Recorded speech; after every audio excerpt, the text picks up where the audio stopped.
अऊज़ु बिल्लाहि मिनश्शैतानिर्रजीम। अस्सलाम वालेकुम students, welcome to this YouTube channel accounting की दुनिया। स्टूडेंट्स आज हम चैप्टर कर रहे हैं रेशो का। इसका एडवांस काउंटिंग का चैप्टर नंबर 5 है। क्वेश्चन नंबर इसका 2 करने जा रहे हैं।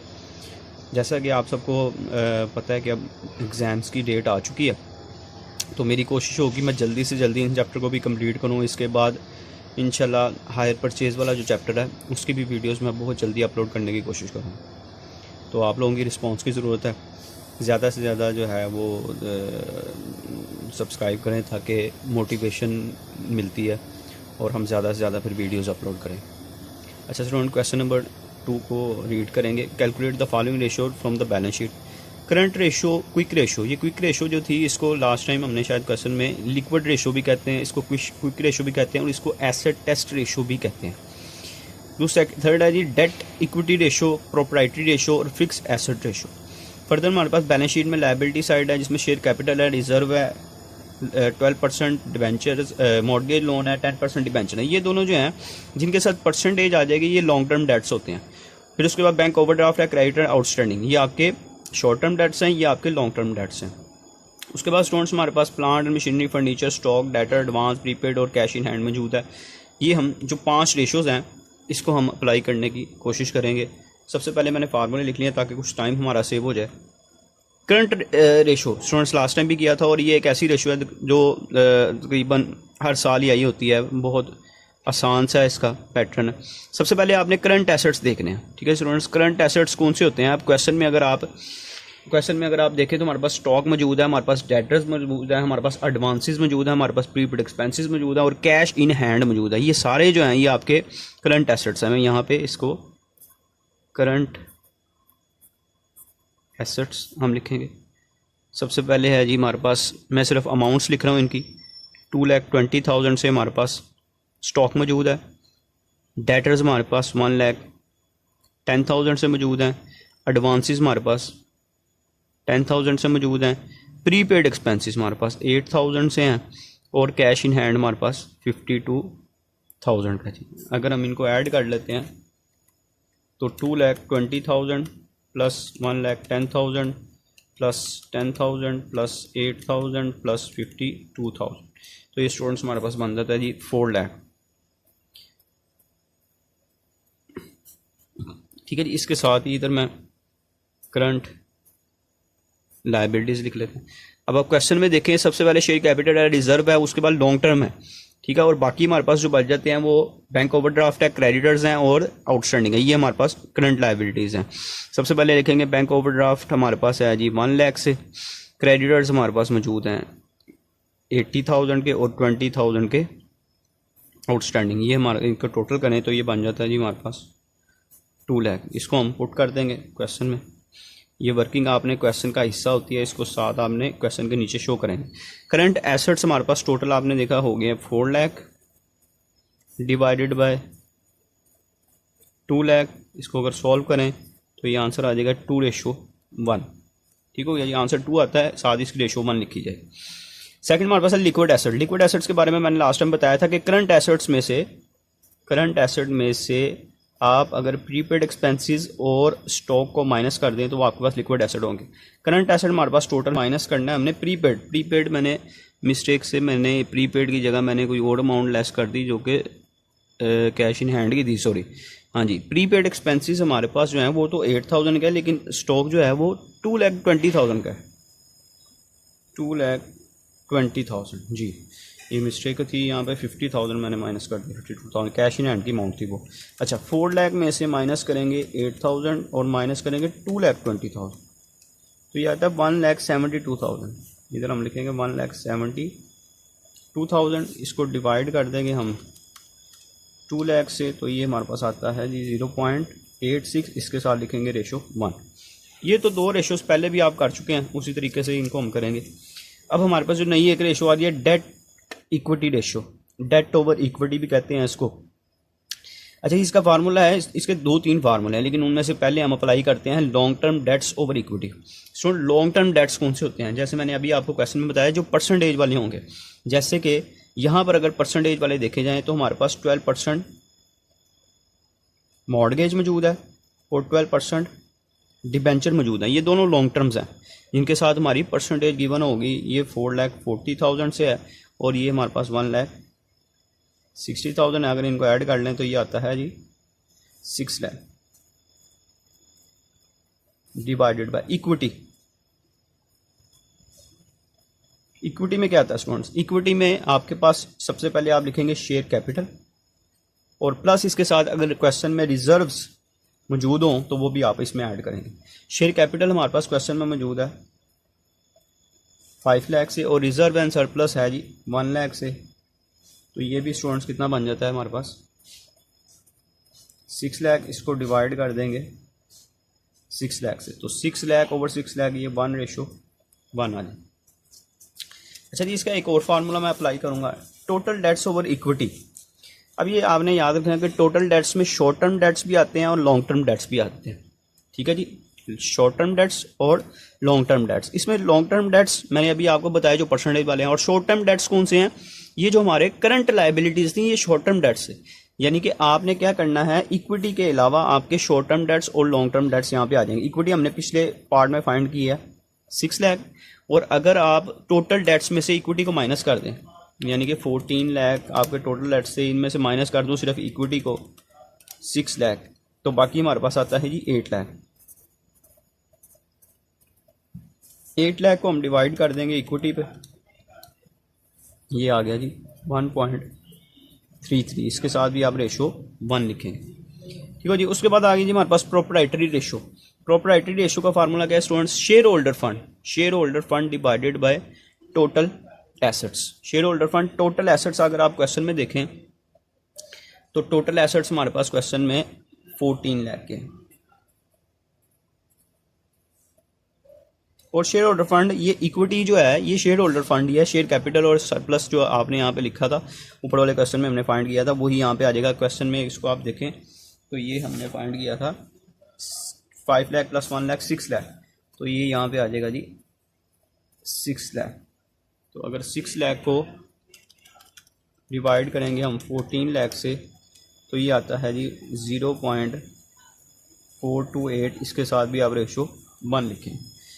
अच्छा, लास्ट आ गई हमारे पास net fix assets divided by long term funds.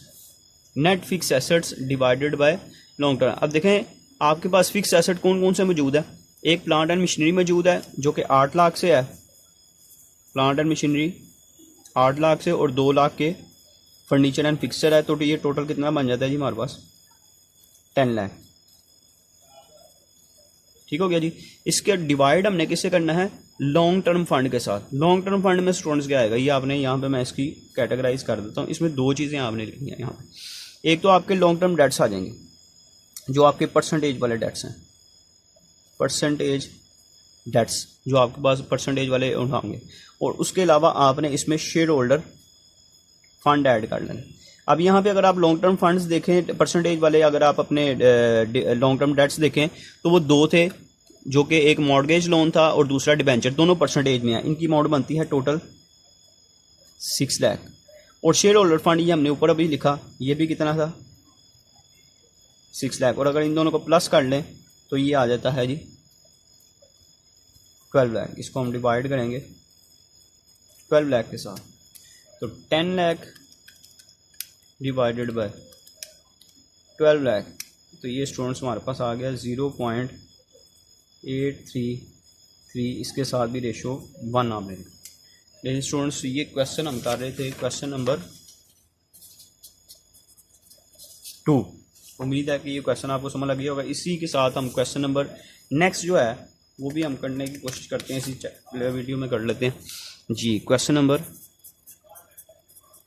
3 सबसे पहले है जी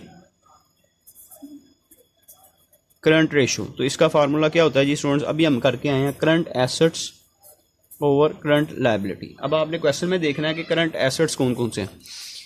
अच्छा जी, ये देखें सबसे पहले हमारे पास शेयर कैपिटल है, रिजर्व है, परसेंटेज में डिबेंचर है, प्रॉफिट एंड लॉस अकाउंट मौजूद है हमारे पास, sundry creditors, provision for taxation, bank overdraft, goodwill है, फिक्स एसेट है, स्टॉक है, इन्वेस्टमेंट है, लूज टूल्स है और कैश है।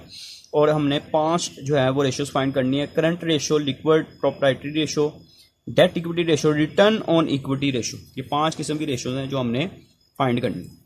तो स्टूडेंट सबसे पहले करंट एसेट्स कौन कौन से हैं। तो क्वेश्चन में अगर आप देखें तो आपके पास गुडविल मौजूद है, ठीक है, ये हमारा फिक्स एसेट होता है। उसके बाद सेकंड में अगर आप देखें तो फिक्स एसेट मौजूद है, ये वैसे फिक्स हैं। स्टॉक मौजूद है। इन्वेस्टमेंट के साथ उन्होंने शॉर्ट टर्म लिख दिया, इस शॉर्ट टर्म कह दिया, इसका मतलब है ये करंट है।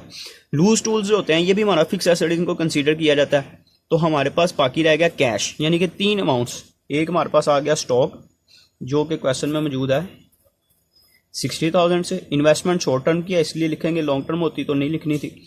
और कैश है जी 60,000, 60, 1, 20, 100, 1,40,000 के मारे आ गए जी करंट 1,40,000, ये हमारे करंट एसेट्स हैं। अब स्टूडेंट्स करंट लायबिलिटीज़ को देखें कि इसमें सबसे पहले शेयर कैपिटल है, कैपिटल रिजर्व है जो कि इक्विटी की आइटम्स हैं, और उसके बाद परसेंटेज वाले डिबेंचर हैं, प्रॉफिट एंड लॉस काउंट है। अब लास्ट वाली जो तीनों अमाउंट्स हैं ये आपकी करंट लायबिलिटीज़ हैं। करंट लायबिलिटीज़ में क्या क्या आ जाएगा जी, सबसे पहले सन्ड्री क्रेडिटर्स 80,000 के, प्रोविजन फॉर टैक्सेशन ये भी करंट लायबिलिटी की आइटम है, और बैंक ओवरड्राफ्ट ये भी करंट लायबिलिटी की आइटम है। अगर इनको ऐड कर लें तो ये भी 1,40,000 बन जाते हैं। तो 1,40,000 डिवाइड बाय 1,40,000, ये 1:1 आ जाएगा। ये हमने फर्स्ट रेशो फाइंड किया। सेकंड रेशो है जी लिक्विडिटी रेशो।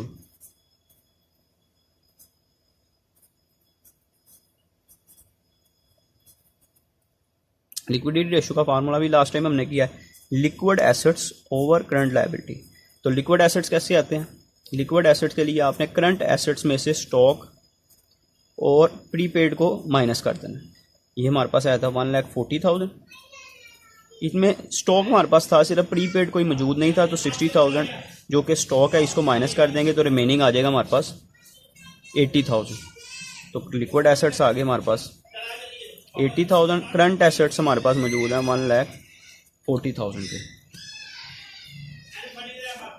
80,000 डिवाइडेड बाय 1,40,000, तो ये हमारे पास स्टूडेंट्स आ गया ये students liquid assets over current assets. तो ये current liability, sorry current liability है, ये करंट एसेट नहीं है, current liability. Current liquid assets over current liability करते हैं तो 0.571 रेशो, इसके साथ आपने लिखना है 1।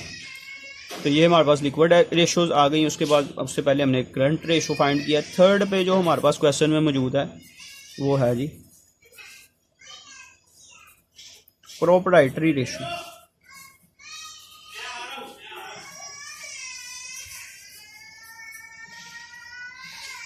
ये हमने लास्ट क्वेश्चन में भी फाइंड किया है। इसका अगर फार्मूला आपको याद हो तो इसको मैंने फार्मूला आपको लिखाया था, share holder fund over total assets. Share holder fund over total asset. Total asset अगर आप क्वेश्चन में देखें तो वो टोटल उन्होंने किया हुआ, वो हमारे पास किया हुआ जी 5,40,000। अगर आप लास्ट क्वेश्चन में देखें तो ये देखें, मैंने आपको शेयर होल्डर फंड्स, मैंने आपको बताया था कि शेयर होल्डर फंड क्या होता है, ये जैसे इक्विटी है उसी को ही कंसीडर किया जाता है। Share holder fund share capital, जैसे क्वेश्चन में यहाँ पे मौजूद है, शेयर कैपिटल मौजूद है, कैपिटल रिजर्व मौजूद है, डिबेंचर्स मौजूद हैं। डिबेंचर जो है ये लॉन्ग टर्म में है, और प्रॉफिट एंड लॉस काउंट जो है ये भी इक्विटी या शेयर होल्डर्स के आइटम है। यहाँ पे मैं इसको लिख देता हूँ, इसमें हमारे पास 3 चीज़ें यहाँ पे आ रही हैं। एक तो हमारे पास शेयर कैपिटल आ जाएगा जो कि अमाउंट है 2 लाख से। कैपिटल रिजर्व यानी कि कैपिटल, ये जो हम रिजर्व्स या सरप्लस कहते हैं उसको, ये हमारे पास मौजूद है जी 40,000 से। और प्रॉफिट एंड लॉस काउंट को भी आपने इसमें साथ ऐड करना है, ये भी शेयर होल्डर फंड की आइटम है 60,000। अगर इनको ऐड कर लें तो ये हमारे पास आता है जी 3 लाख। ठीक हो, 3 लाख, ये हम इधर कर देंगे 3 लाख।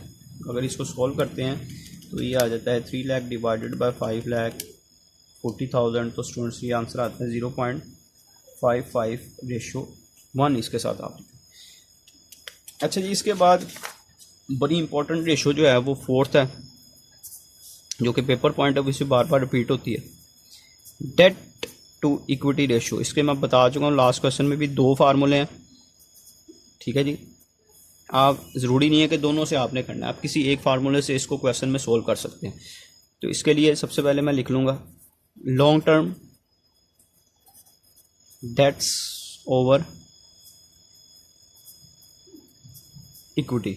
अब लॉन्ग टर्म डेट्स मैंने आपको बता चुका हूँ परसेंटेज वाले। लॉन्ग टर्म डेट्स का मतलब क्या है? परसेंटेज वाले। तो परसेंटेज वाला यहाँ पे हमारे पास डिबेंचर मौजूद हैं जो कि हैं 1 लाख से, और इक्विटी भी मैंने आपको बताया कि जो आपका शेयर होल्डर फंड है वही इक्विटी है। तो यहाँ पे शेयर होल्डर फंड हमने फाइंड किया था, टोटल किया तो 3 लाख, तो यहाँ पे भी हम इसी अमाउंट को पुट कर देंगे 3 लाख। तो इसको सॉल्व करेंगे, 1 लाख डिवाइडेड बाय 3 लाख, तो ये आ गया जी 0.33/1। इसको एक ही फार्मूला से सॉल्व करेंगे, दूसरे से अगर आप खुद करना चाहें तो आप कर सकते हैं। लास्ट पे स्टूडेंट्स है हमारे पास return on equity, return on equity ratio. Return on equity का रेशियो का फार्मूला क्या है? Net profit divided by equity. चूँकि ये इसका आंसर हमारे पास परसेंटेज में आता है, इसलिए आपने इसको मल्टीप्लाई बाय 100 कर देना। अच्छा, नेट प्रॉफिट का मतलब है, क्वेश्चन में देखें प्रॉफिट उसने बताया हुआ है, नेट प्रॉफिट या प्रॉफिट एंड लॉस अकाउंट हमें क्वेश्चन में बताया हुआ है, वो उसने कहा हुआ है जी 60,000 है, डिवाइडेड बाय इक्विटी हमने रिसेंटली फाइंड की है, ये हमारे पास है जी 3 लाख से, और इसको मल्टीप्लाई कर देना आपने 100 के साथ। तो परसेंटेज में आंसर आएगा इसका 60,000 divided by 3 lakh multiply by 100, तो इसका आंसर आएगा 20। चूँकि ये हमने 100 से मल्टीप्लाई किया इसलिए इसका आंसर परसेंटेज में आपने। ये स्टूडेंट्स, ये आज 2 क्वेश्चन हमने सॉल्व किए हैं, और ये रेशोज़ जो हैं ये सारी एक दूसरे के साथ इंटरलिंक हैं और इम्पॉर्टेंट रेशोज़ हैं सारी। तो इंशाल्लाह अब आपसे नेक्स्ट लेक्चर में मुलाकात होगी। अगर वीडियो पसंद आए इसको लाइक शेयर करें और चैनल को सब्सक्राइब करें ताकि आने वाली तमाम वीडियोज़ की नोटिफिकेशन आपको मिल सके। तब तक स्टूडेंट्स, अल्लाह हाफिज़।